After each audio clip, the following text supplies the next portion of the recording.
study.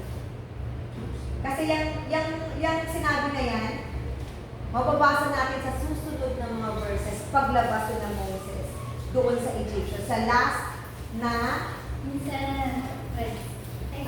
sa last na, ano ba yan? Parusa ng Diyos.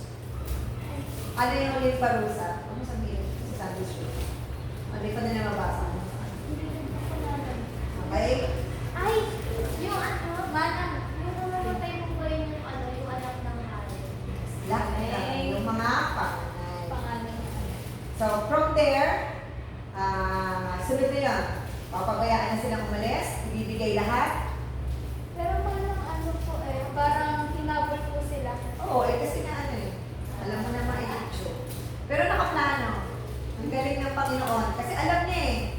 Alam niya na sinigaw masasakit ang ibig. Kaya magdadala si Manang ng may panalo.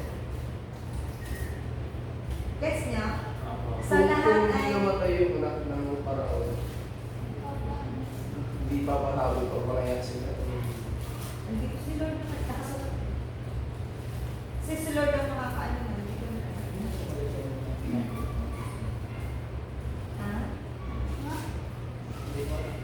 Ha? Ayan na.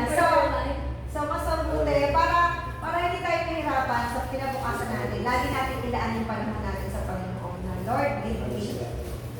At mas mabuti lang i-reveal niya kung ano yung dapat natin gawin para maiwasan natin yung mga bagay na hindi mabuti. Na mapasang-alang-alang ka na masaktan ka pa. Kaya, think before you move. Ayan, and pray. Pag-isipan at manalangin. Yes po, Ante. Tututusin nga si Lord ay tagapagtanggol, hindi, taga-salo. Ano yung isang word yung taga-salo? Taga-ahon. Taga-isan. Yun. Kasya. Malapit ko. Kasi ikaw lang malakas ang loob na sumagot. Hindi ko alam kung sino pa. Siya lang. Sige, na. Mas mabuti na yung sumagot ka kasi yung nasa isip mo is makokorek or mas lalo mag-expand. Rather na itahin ito. Kasi we are a group, we are a family. So lahat na nasa isip nyo, ay, tama pala yun. Ay, yes. Bilang hindi ako sumasagot sa mga question and answer portion ng ahaba. Okay lang po ba kahit alam ko yung mga sagot, hindi ako sasagot? At kaya ako na... Ikaw ba yun? Tanong for someone. Walang problema. Mas mabuti nga yun kasi hindi kasi, lumalabas kasi na yung yung conviction. Iba yung nararamdaman kasi namin ano yung interest mo. Parang gusto mo mataas yung points mo. Gusto mo na ikaw lagi ka, mga panalo ka. Ganon. Kaya, yun. So, yun.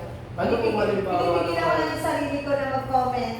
Pero sa loob-loob ko, kahit alam ko na feeling na magaling siya, ganon. paano kung halimbawa, Nasa-challenge. yun, syempre hindi naman lahat ng katanungan is alam ko eh. Oo.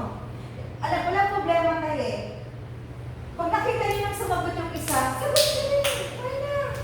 Hanggang sa pag sumagot na si Manang na tama, tsaka na mag-stop. Hindi yung hintay niya dahil mali siya, tsaka ka lang sasagot. Eh, pwede na ako. Sumagot anyone. Sumagot hanggat hindi ako sumasagot ng check or mas mabuti nga na kung dahil alam mo, sigurado kang alam mo yun, pabayaan mo ba sumagot? May isa pa po. Yes. Kailangan ko po ba makipagpunahan sa pagsagot? Kung alam mo naman na tama ka, huwag ka naman kapaghabulan kasi give chance to others. Kung mahal mo gusto mo makapuan si Kuya Jay, sige ka. Hindi kagaya na, sagot na sila lahat. Saan ako sasagot? Yes! Walang problema. Mas mabuti yun. Kasi ibig sabihin na we are one, na nakikidjoy, hindi ka nakikidjoy, you are one of us, wanted to learn more the the Word of God. Rather na sin-sin ka lang, bahala sila, may pera naman yung mama. O alam ko naman. Alam ko naman. Kaya kailangan po talaga sa bawat isa. Either alam po natin ito hindi kasalunan sa mga katanungan ng mga sila. Sumunod po tayo. Wala pong exemption yun sa akin. Kaya alam ko, hindi na ako sasagot. Or dahil gusto ko, tama ako, magaling ako, magpapasikat ako para marami akong point, sasagot ako, una ako sa lahat. Ano bang purpose natin kung bakit tayo nagtanong-tanong? Para po matuto. Yes. Hindi tayo Hindi nagtatanong. para sa points. Oo, para may pera ako, marami akong pera. Ang dami ko natututunan sa pinag-aaralan natin, hindi lang kayo. Kami dalawa yun. Tsaka alam naman po natin sa sarili natin kung gusto lang ba natin ng points or gusto natin matuto o gusto natin magtrabaho, gusto natin may sa sarili. Kaya alam naman po sa bawat isa natin yung sarili natin. Mas kilala natin yung sarili natin. Kaya kung gagawin po natin yun para magyabang, hindi lang po namin yung masasagot. Si Lord lang po yung masasagot. Sumagot ka pa rin. Kaya Ano sinasabi namin ni Tito Mel? Hindi, nagpupunta kami ng anybody. It's for everyone. Sumagot ka antay namin. Guys, huwag kayong magdidelete. Huwag kayong magdidelete. Kasi it's for us to review. Ito yung mali ko, next time hindi na ako, hindi na Pag maulit. binakit nyo yun, hindi nyo nagagawin. Yes. Huwag kayong mag-delete na, sinabi ko bang mali? May sinabi ba akong mali? Di ba hindi? Hindi ako sasabi kasi I know na yung pagkakamali yun, it's a learning for us. Hindi lang sa inyo, maging sa akin. So huwag kayong magdi-delete. Kasi Kahit ano yung, sakit yan. yung paulit-ulit na pagbubura, like sa pagsusulat ng pangalan, ikaw ba, siyempre nung maliit ka, nagbubura ka, hanggang sa dumating yung panahon na pangalan mo na lang, siyempre, hindi mo ba kaya sulat ng perfect. Ganun din yun, yung pag-aaral natin dun sa ahaba. Kung may nasagot kayo na palagay nyo nagkamali kayo, huwag i-delete. At least makikita nyo yung kung saan kayo nagkamali. Kung saan tayo nagkamali. Dun sa bawat isa. Yes. Tsaka yung pagkakamali natin kahapon, hindi na natin makakorek yun ngayon. Ay, hindi natin makakorek yun kahapon. But rather, pwede natin siya itahan. Okay? Question ba? So, can I have a commitment to each one of you? Na mag-join sa question. Yes. Anytime. Nagmano wag masyadong gabi kasi hindi na masyadong gabi. Basta anytime. Sorry. Mali yung sabi nene. Sorry, sir. Ano ba yan? Yun. Pag may meeting ako, hindi ako nakaka. Okay? Sali kayo. Sali ka attend. Hindi kita kasi nakikita, nasisin ka na. Huwag kang matakot na mali ang sagot mo. Sumagot pa ako ng nakaraan kasi po binula ko Oo, pa panalit na. Okay lang yun. Okay lang yun. Wala ako sinasabing mali. Lawrence, sumali ka dyan. Sabi ni Sir Tino. Kuya Jay, sumagot ka. Kahit ano yan, hindi ko sinasabing mali. Yung last na topic mo nga, yung parang first year na sa Tapos nag-isip. Tapos Oh, very good. Magbasa ka ulit. Ka-curious. hindi ko pa rin po alam yung tamang sagot ko kayo sa ko.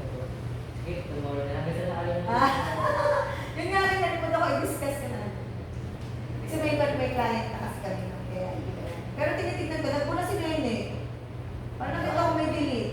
Yung sa ano ba ng pinulot ko? Okay. So, huwag kang mag-delete. Yun, nag-guess nyo, napakaganda na yung verses na yun.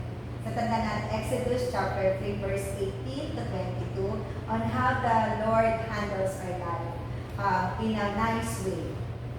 So, hindi niya tayo pababayaan.